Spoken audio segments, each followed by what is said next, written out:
girlfriend or wife, and men, us, we're being raised to be what society say a man is, and that's what we've been Mm-hmm. raised to raise like. Because my pops for sure, that nigga's a nigga. For sure. And and that a lot of that was in me when I was growing up and was a parent at the time. So I don't think I per se instilled that manliness that societal men is supposed to be in my little man. But I did always say like, you be yourself. Don't worry about other people saying anything. Like just be you.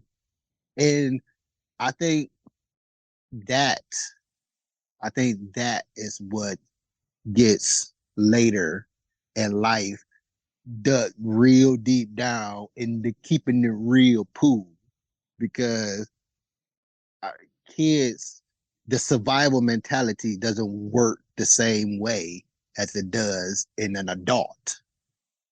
So they're going to conform for the most part.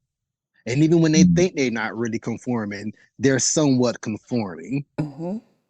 So as far as what I feel about it, I guess I got many levels in this keeping it real. I want to have a whole nother episode about keeping it real. But as far as keeping it real in this particular conversation, I mean like if you say you're gonna keep it real, I don't think too many people understand how prepared you have to be Have to be Absolutely. for actually 100%. keeping it real. Like keeping it that real. means that Mm-hmm. means when you start bleeding, you gonna still do you.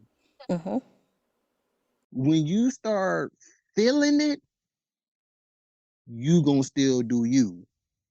Not conforming to the BS. Like not saying you gotta die for it because I don't really believe in dying for a lot of beliefs. Like I don't really believe in my own beliefs that hard yet.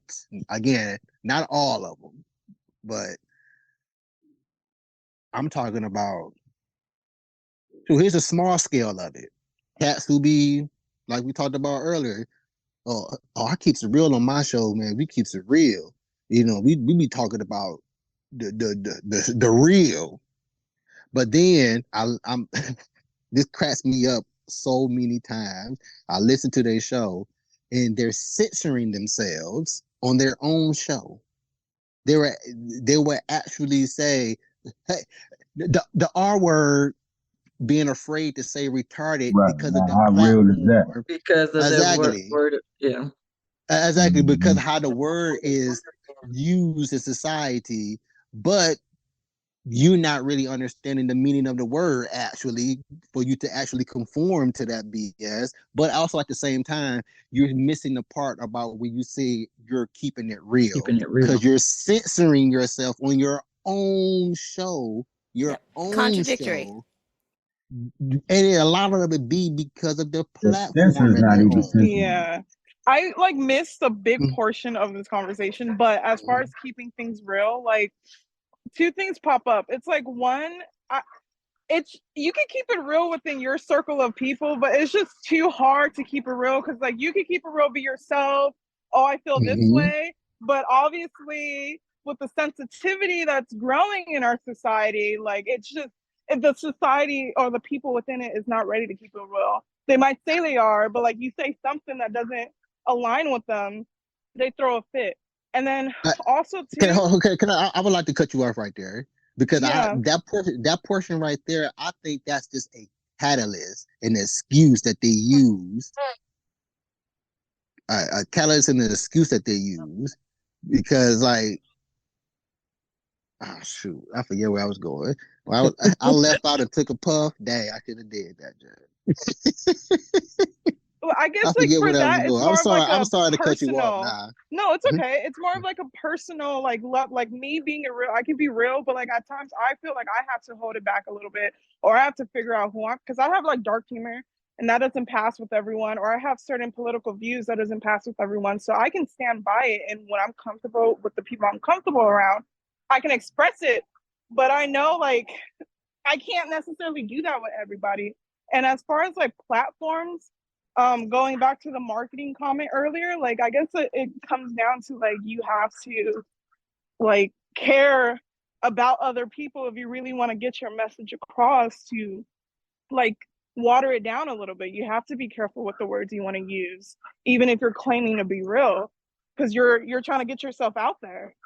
Yes, yes, yeah. I understand that. I remember what I was about to say now, but yes, I do understand that, and I also would include that in the actual keeping it real portion. I feel like living your life afraid that you're going to offend somebody. I feel like that's a miserable life to live because of the simple fact that you open up your eyes today and that offended somebody. That's Mm-hmm. how I look at it. That's how I see it. And especially that's how white people make it out to be. The system that we're all under, according to them niggas hate our existence, period. So the fact that you open your eyes today, you just offended a lot of people. And living your life that way, again, I'm not in control of your triggers. This is whatever talk. You chose to come here. You said, yeah, Mm-hmm. I send you a episode of of whatever talk. It'd be a random episode, but I send it to you so you can get a feel of how the show goes if you say you're Mm-hmm. going to come on here. So when you come on the show, especially after listening to the episode and hearing that beginning disclaimer, the show is meant for mature people. That means your Mm-hmm. kids, this is meant for your kids too. Because your kids do need to hear this. It's meant for your kids, but of course, the maturity level of kids is not going to be as high as we would assume a non-retarded adult would be. Mm-hmm. Right.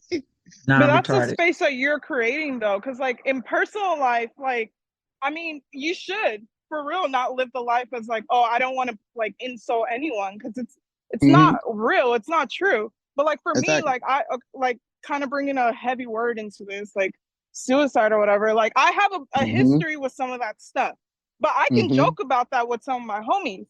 But if I bring that Mm-hmm. up, like I have to just keep it in my mind that like, hey, I got to take that extra energy to know that these group of people, like we talked about earlier, but in real life, Mm-hmm. I can't really say that. And it's not that I'm not being real to myself, but like if you have, like, they're just not gonna, like, I don't know, like, you just can't have that real conversation with everyone. If you're going into a Absolutely. space that's like open, like, that's the purpose of it, like, it's different, but like, this is a small space. Bigger the space, like, it's like they can't really be real, even if they're marketed that. I, I, I I say you can because I think like I said earlier, whoever I choose to have a conversation with, I'm trusting that person is not saying what they're saying to intentionally hurt me. It may hurt me, but I don't think they're intentionally doing it. Like I think I'm intellectual enough to know when you're being stupid right now. Like when I know that you're intentionally trying to rattle up something. I know that. Look, going back to the word nigger and nigga, we put a connotation on it. Like again, we get it, or because we're the ones that use it more often. I guess I don't want to say more often, but the you get it. Again, white people are raised to be racist or ignore racism. A white person say nigger to me, they absolutely know the difference between the two. Even though in my head, it's just the same thing to me and it's just words to me. But I understand and I know that you're being an asshole right now by using nigger instead of nigga. Not saying neither one of them is okay, but I'm just saying I know that you're being intentionally trying to hurt me right now. See, I think that's the key, right? Like, and like we started at the start of the conversation, right? Intent, context matters, right? There's a difference between somebody who intentionally is like, I want to provoke you. I actually want to push this for whatever reasoning they have, whether that's, you know, emotional instability, or that's just their personality, or they woke up and chose violence, right? Whatever that is, intent is important. And I think the difficulty with social media, the difficulty really in anything that is other than a person to person or person to many interaction is I have to build the intent in my mind, and the theater of my mind can go all kinds of places. Okay. Like when I saw your post, I knew that there was no intent from you because I know you. Just like you're Mm-hmm. talking about, you can trust that somebody is not coming to you with malintent. If I don't know you, if I'm not close to you, if I haven't experienced your show before, because Mm-hmm. like the thing with social media is you get to see stuff because a friend of yours reacted to something and now it's in your feed. So I have no context to you. So I Mm-hmm. don't know your intent. And I Mm-hmm. didn't do research to find out your intent, but I was merely provoked by what I was presented with. That's the real difficult part. I don't, Yeah, I understand you know that. what I mean? Like Mm-hmm. personally, I don't think that it's bad necessarily that it feels like people are more sensitive to things these days. What I think is out of balance is tempering that sensitivity with logic and intent. Mm-hmm. Mm-hmm. And that's where the danger comes in. You know, there are all kinds of stuff that I see on my feed, and I am that person where I see a headline, I'm like, that sounds dumb. My next thing is let me figure out that intent. Again, it comes back to my parents teaching me to ask why. Why is this headline this way? I know it's that way for marketing because you're trying to get me to click because you want me to look at your thing so you can Mm-hmm. feed me more ads. And so I need the salacious thing because human nature is we react to the provoked thing, right? Mm-hmm. People, human nature is we react more and faster when we are afraid and when we are angry than when we are Mm-hmm. happy, content, and loved. Mm-hmm. Mm-hmm. I Okay. have a comment and also a compliment. I really do love the fact that you keep mentioning like balance because that's a deeper conversation, but like that's very important no matter what subject that is, if it's like gender or like sensitivity or whatever the case might be. So I really do love that you keep reminding us of balance. And Mm-hmm. then my comment is there's this I think it's like a show called Deep Cut or one of those shows where like they bring in people from two different sides of a topic and they ask these questions and they normally start off really good but so quickly arguments come up or people are attacking each other when these are the same people claiming that they can come into a space, be open, And have a be conversation. real, and like it just turns so different. And it's like Yeah. how like it's good that we get triggered and we feel this type of way, you're passionate about something, but it's like it's just seeing that like whenever there is an attempt to have a real deep conversation, like it goes bad so quickly. Yep. Yep. I want to piggyback off that. Oh, I'm sorry. Would you finish? I'm sorry. Okay. I And I want to piggyback off what the two youths said.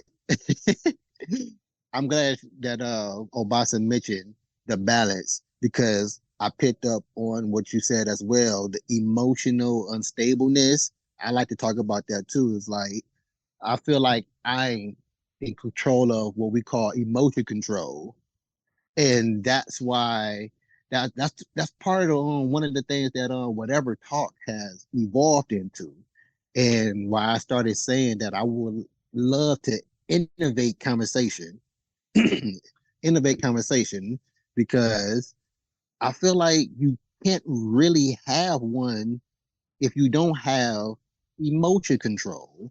Adding that on to my own, like I said, we all having sharing our opinions about said topic or whatever topic Mm-hmm. we're talking about.